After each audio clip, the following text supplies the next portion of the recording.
O município do Entroncamento e a Fundação Museu Nacional Ferroviário firmaram o contrato de subconcessão do bairro do Boneco, agora totalmente reabilitado, inaugurado em novembro último, numa intervenção que significou um investimento de 2 milhões de euros. Este acordo, agora celebrado, visa essencialmente a preservação das memórias coletivas da ferrovia e do concelho, sendo que será instalado o Centro Nacional de Documentação Ferroviária e outro acervo documental, assim como serão criados espaços museológicos e de ciência ligados à ferrovia e associados ao museu. A subconcessão terá a duração até 12 de agosto de 2072, conforme contrato inicial entre o município e a IP Património, podendo ser renovada por períodos sucessivos de 15 anos até ao limite de 2 renovações. A ERTS marcou presença na assinatura deste protocolo, à altura em que Manuel Novaes Cabral, presidente do Museu Nacional Ferroviário, recuou à altura da sua nomeação para recordar a visita efetuada ao bairro do Boneco, na altura muito degradado. Hilda Joaquim, presidente da Câmara do Entroncamento, destacou o papel de Jorge Faria, anterior responsável pela autarquia, na recuperação dos bairros ferroviários, considerando como o obreiro destas intervenções, reforçando que está em causa o respeito pela memória coletiva. O presidente emérito, cá não é essa tradição, mas há noutros países que efetivamente teve aqui um papel absolutamente determinante neste processo que conduz a esta assinatura de subconcessão do bairro do Boneco à Fundação Museu Nacional Ferroviário. 3 ou 4 notas. Como sabem, não hoje, mas amanhã, nós resolvemos antecipar, normalmente os anos passam-se para depois, nunca para antes, mas aqui não dava jeito. Fazemos 10 anos, faz 10 anos que este museu abriu. Eu acompanhei, não os últimos 10 anos, mas os últimos 5 anos da história deste museu, tive a sorte da Fundação e do museu, tive a sorte de ser associado a este processo, num trabalho muito próximo com a CP e com a IP, manifestamente com as demais entidades ligadas à ferrovia, mas em particular com a Câmara do Entroncamento, não só pelo posicionamento que a Câmara tem, pelo papel que teve na sediação deste museu aqui no centro do país, aqui no Entroncamento, mas também porque faz parte do Conselho de Administração e agora do Conselho Diretivo da Fundação. E eu vinha a pensar, tenho pensado nestes dias, o que é que hoje acontece e como é que nós destacamos estes dias de aniversário, 10 anos. E, de facto, nós que resolvemos dar um presente às pessoas no sentido de fazer uma série de iniciativas e de abrir as portas gratuitamente a quem nos queira visitar, durante os fins de semana de maio, não apenas durante este fim de semana, nós tivemos 2 presentes. Um dos presentes é esta casa, a subconcessão desta casa, e o outro presente é a NOAB, já lá vamos a seguir, isso fica para o meio-dia. A NOAB reabilitada, bem entendido. Eu, quando fui nomeado, em fevereiro de 2020, o presidente, então, o presidente Jorge Faria, mostrava-me os bairros ferroviários, eu conhecia mal, mostrava-me os bairros ferroviários, e os bairros ferroviários, o do Boneco, o Vila Verde e o Camões, conhecem todos tão bem ou melhor do que eu, estavam quase em estado de destruição, muito degradados, todos eles, este em particular, mas todos eles estavam. 5 anos depois está praticamente tudo recuperado, e eu acho que isso é algo que é de assinalar, que é muito importante, que é efetivamente algo que se passou com, evidentemente, o contributo da IP, com o contributo muito importante da Câmara, mas eu gostaria também de ter a pretensão de achar que há também aqui um contributo do Museu Nacional Ferroviário e da Fundação, porque se nós não existíssemos e não tivéssemos o papel que temos, se calhar esta reconversão, uma nova centralidade, isto mesmo para os militares, deixe-me dizer assim, Sr. Comandante, é importante, porque há efetivamente aqui uma reabilitação, uma nova centralidade do entroncamento que se estende daqui da abertura do museu para o quartel até ao bairro Camões, enfim, já não falando da zona industrial e tudo mais. Portanto, eu acho que este aspecto é de sublinhar e apraz muito sublinhar. A segunda nota é que, desde o princípio, que fomos solicitados, nós, museu, nós, fundação, fomos solicitados para acompanhar a elaboração do próprio projeto. Porquê? Porque havia, desde o princípio, a ideia de subconcessionar uma parte, ou, enfim, ou mais do que uma parte, do bairro Camões, à fundação, com determinados objetivos. O principal objetivo é esta subconcessão que hoje estamos aqui a assinalar, a subscrever e a fazer em termos jurídico-legais. Porquê? Porque o museu tinha uma das suas partes, enfim, nós somos um museu polinucleado, como todos sabem, temos 7 núcleos, desde Bragança até Lagos, mas havia uma parte do museu que não é museu, mas que estava alojado na IP, na Estação do Oriente, que é exatamente o Centro de Documentação. O Centro de Documentação tem vindo a passar, não há que esconder nada, desde o princípio. Antes do museu abrir, tinha mais funcionários do que tem hoje, que não tem. Portanto, temos tido problemas complicados em termos de recursos humanos. Falo pelos últimos 5 anos, mas o meu colega Jorge Faria poderá falar pelos anos anteriores, e todos testemunham isso diretamente. Portanto, temos tido uma série de problemas que há um terceiro presente que nós tivemos, que não é presente, que nos é devido,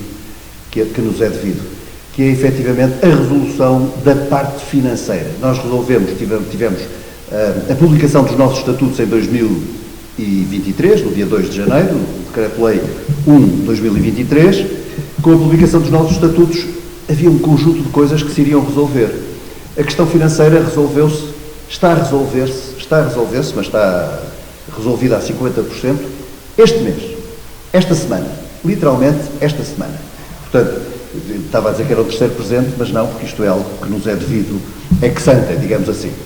E isso permite-nos olhar para a questão dos recursos humanos, que é tão importante para nós como a questão financeira, porque um museu como este, com a dimensão que tem, com a dinâmica que tem, que todos os anos tem aumentado aquilo que oferece ao público e os visitantes, tirando aquele intervalo que todos nós tivemos, até a título pessoal da pandemia, de 2, 3 anos, mas tem aumentado sempre os visitantes. Portanto, não pode viver a reduzir o pessoal como tem acontecido, e nós queremos que o Centro de Documentação seja um Centro de Documentação vivo. Nós acompanhamos muito de perto, nós temos, tivemos um arquiteto, a senhora Presidente falará nisso, mas temos aqui um dos 2 peritos, quer portugueses, bem presente, desde logo neste mobiliário, mas também no painel de azulejos que poderão apreciar lá fora, que evoca exatamente o boneco, o bairro do boneco e todo o entroncamento e a ligação ferroviária do entroncamento, aquele painel de azulejos que está ali, de costas para o museu, mas exatamente para as pessoas melhor o verem quando forem para o museu. E, portanto, temos aqui uma obra que tem muito cuidado, que tem projeção, eu diria até projeção internacional, desde logo por esta razão que eu acabei de referir, mas haverá outras, a senhora Presidente referirá, ou a nomeação para o prémio e tudo mais, mas sobretudo que foi feito com o cuidado de alojar aqui o Centro de Documentação. Portanto, da nossa parte, Fundação, está, a partir de agora, o cuidar do edifício, deixem-me usar esta expressão pouco técnica, mas bem perceptível, está o cuidar do edifício, mas da nossa parte estará também a reativação. Já iniciamos, depois convidamos para, uma vez que agora já somos nós a poder convidar, depois da assinatura do protocolo, mas convidamos os 2 para darem uma volta, para verem os espaços e vão ver, há bocado me perguntavam, há ali uma sala que tem muitas coisas espalhadas pelo chão. Isso é para ver, isso é para ser visto, Portanto, estamos em processo de mudança, ainda falta a parte mais pesada, que são as estantes da Estação do Oriente para aqui, e, portanto, tão depressa quanto possível, gostaríamos de ter aqui um centro de documentação que servisse a ferrovia, mas, sobretudo, que servisse a cultura nacional. Nós não estamos ao serviço da ferrovia, mas a ferrovia é um elemento de cultura. E, portanto, o que nós queríamos era que, como o museu, também o Centro de Documentação, que é uma parte estatutária da Fundação, que servisse a cultura nacional. Portanto, já me estendi demais, e isso é o que dá não ter as coisas escritas, E, portanto, gostava de lhes deixar, acho que podemos e devemos ter, estou a olhar para a senhora Presidente do Agrupamento de Escolas, com quem temos tido uma interação muito forte, mas poderia olhar para o Sr. Comandante, para os representantes das juntas, para os autarcas, evidentemente, todos eles, e os representantes de outras agremiações. Este espaço é para servir todos. E este espaço só será útil se todos se servirem dele. Vamos organizar-nos, isto não é para amanhã, vamos organizar-nos, mas o repto que eu deixo é que nos organizemos no sentido de que esta casa, o Centro de Documentação do Museu Nacional Ferroviário, seja efetivamente uma casa de todos e uma casa usada e uma casa vivida. Muitas pessoas não percebiam porque é que, olhando para um conjunto de casas decrépitas, quase em ruínas, isso era tão importante. É importante porque é a nossa memória, é o nosso passado, é aquilo que deixamos para o futuro. E deixar algo importante para o futuro é o melhor legado que podemos dar a quem nos sucede. Não podemos perder o que antecede. O entroncamento é um concelho recente, mas é um concelho com uma vivência tão acelerada, com um crescimento e um desenvolvimento tão acelerado que em pouco tempo tem mais memórias para deixar do que muitos concelhos, como eu às vezes vou perdoar a expressão, eu às vezes digo a brincar com pedras velhas, mais de centenários, porque nós percebemos a importância de fazer valer o que temos de bom. E o que temos de bom ligado à ferrovia não é bom só para o entroncamento, é bom para o país e é bom para todo o mundo e é bom para a população em geral, porque representa um modo de locomoção, de mobilidade amigo do ambiente, democrata, fundamental para o desenvolvimento das comunidades de uma forma sustentável, hoje que se fala tanto em sustentabilidade e em defesa do meio ambiente. E nós, desde o primeiro dia, estamos nessa senda e nesse desafio.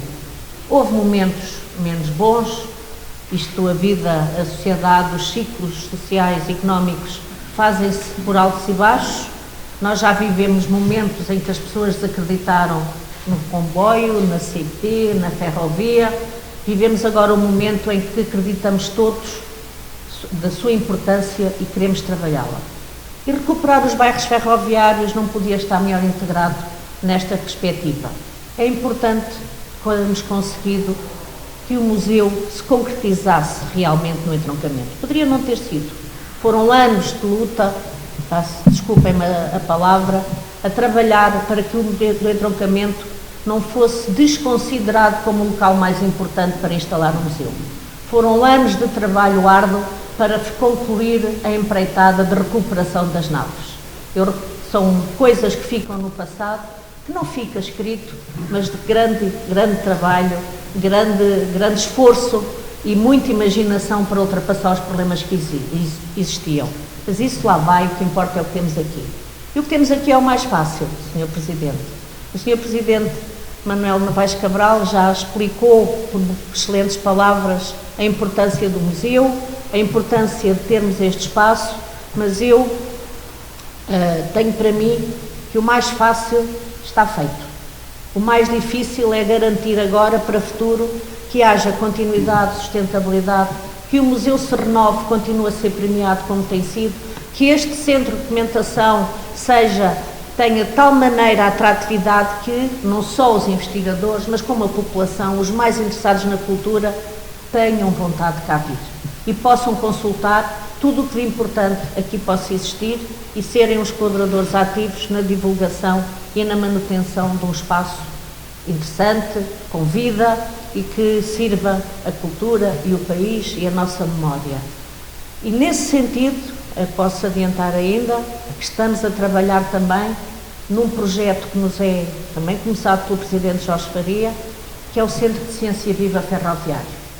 É um projeto também ele, apesar de muito oneroso, já temos valores, mas o mais importante, continuo a dizer, não é instalá-lo, criá-lo, é depois também aí garantir a sustentabilidade e a atratividade.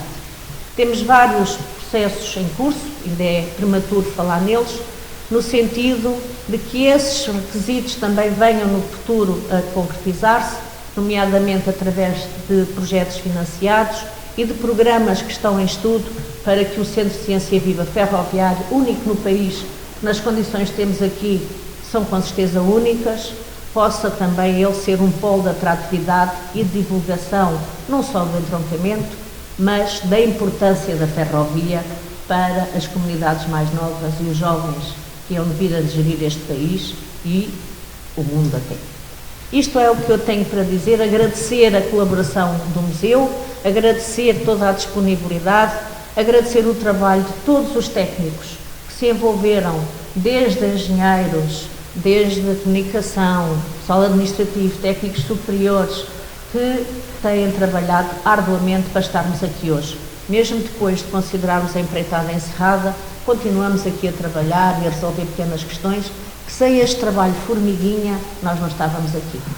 Agradecer também o talento e o saber do arquiteto André David, que me disse que estaria aqui hoje, porque com certeza por algum motivo não pôde estar, porque ele está duplamente feliz.